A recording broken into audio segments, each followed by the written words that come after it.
नितिन नवीन के पिताजी के योगदान को भी कमतर नहीं आंका जा सकता है। बिहार के दिग्गज कद्दावर नेता थे। थोड़ा-सा मैं बैकग्राउंड में जाना चाहूँगा। नितिन के पिताजी नवीन किशोर प्रसाद सिन्हा जी जनसंघ के कर्मठ कार्यकर्ता थे। जेपी आंदोलन में सक्रिय रहे। जेपी आंदोलन के क्रम में ही 1976 में इनकी शादी माला सिन्हा, जो औरंगाबाद की रहने वाली थी, उनसे हुई। उसके बाद नितिन का जन्म हुआ। उसके पहले इनकी 2 बहनों का जन्म हुआ। सबसे बड़ी बात थी नवीन जी की कि नवीन जी जनता से जुड़े हुए नेता थे। सबके बीच लगातार घूमते रहते थे। 1990 का चुनाव, मुझे याद है कि 1990 का चुनाव था। पटना मध्य से उन्हें टिकट मिला था, पटना पश्चिम से राधा रानी सिंह जी को टिकट मिला था।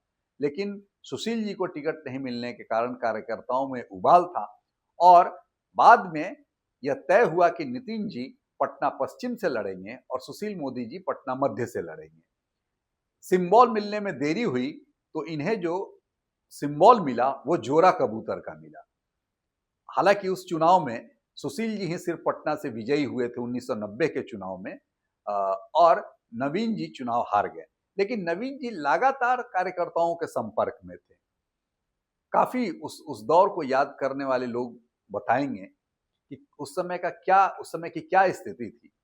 यानी भाजपा का झंडा लेकर चलने वाले भी लोग बड़ी मुश्किल से मिलते थे। पटना पश्चिम में एक प्रकार से सारे लोगों का घर था। लालू जी का भी घर था। लालू जी जिस मकान में रहते थे वेटनरी कॉलेज कैंपस में, वह भी पटना पश्चिम में था।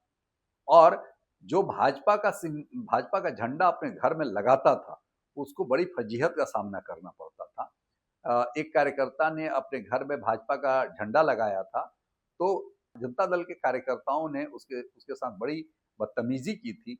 झंडा को उतार करके उस पर उसके साथ भी बड़ा बदसलूकी पूर्वक व्यवहार किया था।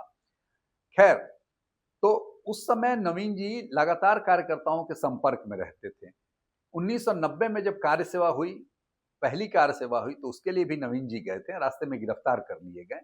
1992 की जब कार्य सेवा हुई तो उस समय ढांचा टूटने के समय वो अयोध्या में मौजूद थे, वापस आए और जय श्री राम का नारा लगाने के कारण उन्हें रेलवे स्टेशन पर पटना जंक्शन पे ही गिरफ्तार कर लिया गया। कुछ दिनों के लिए जेल में भी रहे, वापस आए और फिर लगातार सक्रिय रहे। 1995 का जब चुनाव हुआ तो कमल फूल यानी कि भाजपा के सिंबल पे वो चुनाव जीते और अच्छी मार्जिन से जीते।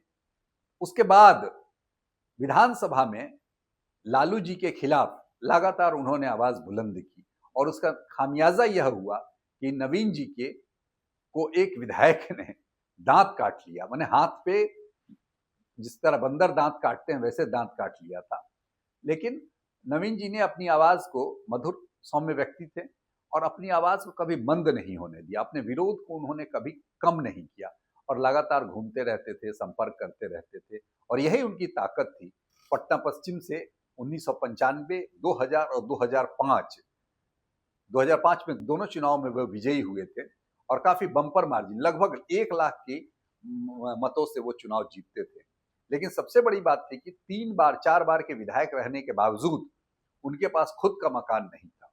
कभी उन्होंने धन के पीछे अपना समय नहीं लगाया और जब वो मरे तो किराए के ही मकान में थे। यही कदम कुआं में मुझे याद है कि तेतरवे जी का मकान हुआ करता था, उसी के ऊपरी मंजिल में प्रथम तल पे वे रहते थे। 2 कमरे का मकान था और उसी में पूरा परिवार रहता था। नवीन जी, उनकी पत्नी और तीनों बच्चे, यानी 2 नितिन नवीन इकलौते पुत्र हैं और 2 बहनें हैं। तो ये 3 और 2 5 लोग उसी कमरे में रहते थे। 1995, 2000, 2005 का मार्च और 2005 का नवंबर का चुनाव, ये सब चारों चुनाव नवीन सिन्हा जी जीते थे। पार्टी के उप मुख्य सचेतक भी रहे और पार्टी ने लगातार उन्हें संसदीय कार्यों के अध्ययन के लिए प्रेरित किया और वे लगातार इस प्रकार का अध्ययन करते भी थे, उनकी रुचि का विषय था और कार्यकर्ताओं के मदद के लिए हर समय तैयार रहते थे।